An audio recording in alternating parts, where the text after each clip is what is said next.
Anyway, today I'm really happy to have a representative from the United States who's come to give good wishes, Reverend Howard Cain. Howard, how are you today? I'm well, thank you.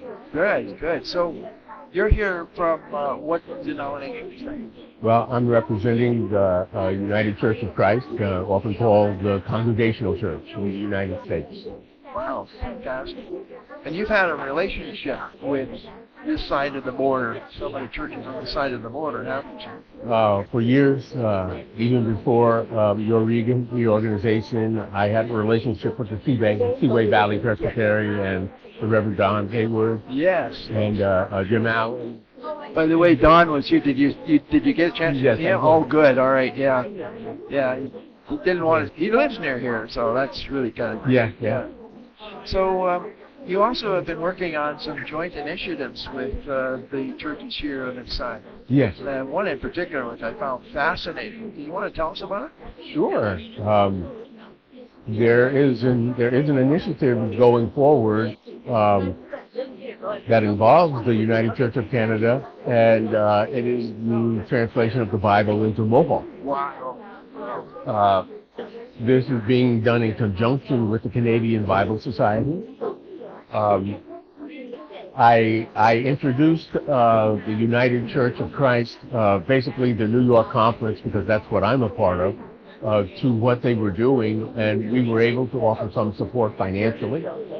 Matter of fact, the reason I'm staying over for tomorrow's session is that I want to hear the presentation that I think is scheduled for 2 o'clock. Okay. I don't know if Jan Jorgensen will be doing it or Reverend Patton. I'm not sure who, but they plan to have a presentation, and I want to hear it. Oh, fantastic. Well, that's really great to hear. Is there other initiatives you see in the future, maybe, that we could maybe collaborate? Well, yes. We are having a reorganization of the associations that are on this eastern border of Canada. Yes. And the Essex and the Black River Associations, I'm associated with the Black River St. Lawrence Association, are combining. We hope to combine into what will be called the North Country Association. And we will have a contiguous border with Naganaga and also with Eastern Ontario, Outaouais. Right. Hello. We're walking through my shot.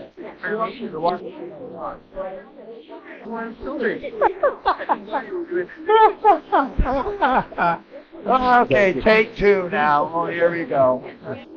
Get that man a coffee, will you? Sorry. Anyway, so this could be something really big in terms of our relationship. Oh yes.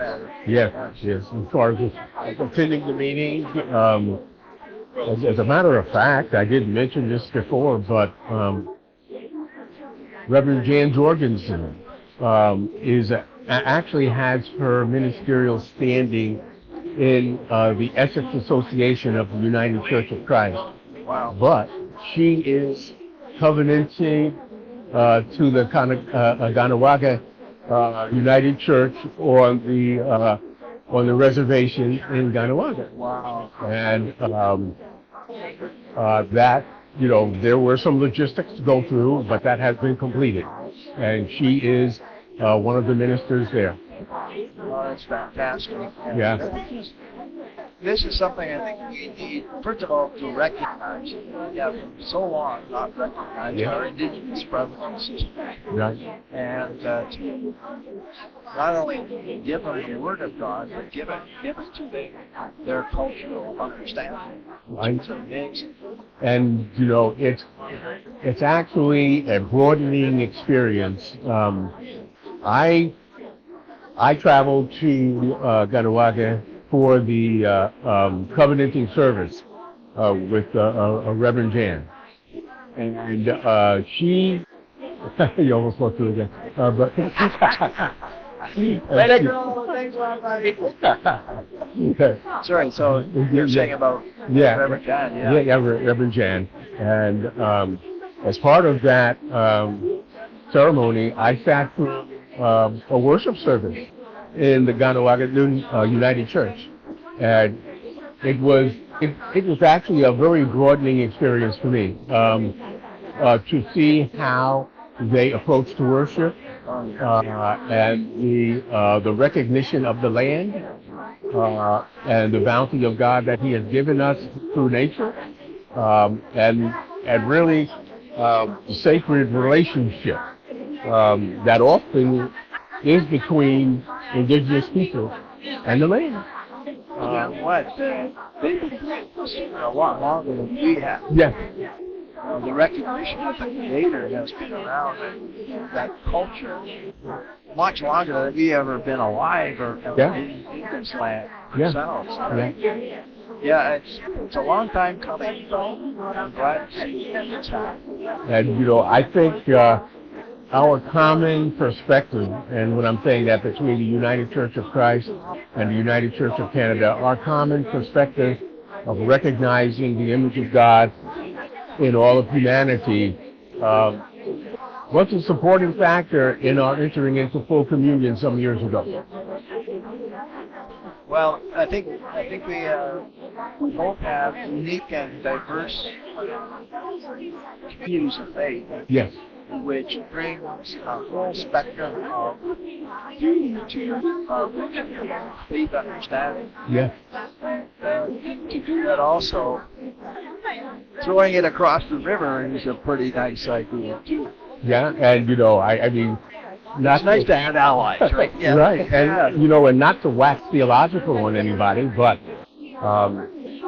when we look in the book of Revelation, and we see the worship before the throne, it is clearly people from every tribe, nation, language that are there praising God. Of course, you've just gone through Pentecost, which is the nexus of all of it. Yeah. Formation of the church. Yeah. Anyway, Reverend Howard, is that a good name? Cain? Yeah, I know. You go. So, Reverend Howard, thank you so much both for being with us, sharing, but also taking the time to talk to me. I really appreciate that a lot. I appreciate the opportunity. Oh, you're welcome. This has been Reverend Howard Cain from the United States, who's come to get us greetings, and we're so happy to have you. Thanks. Thank you all.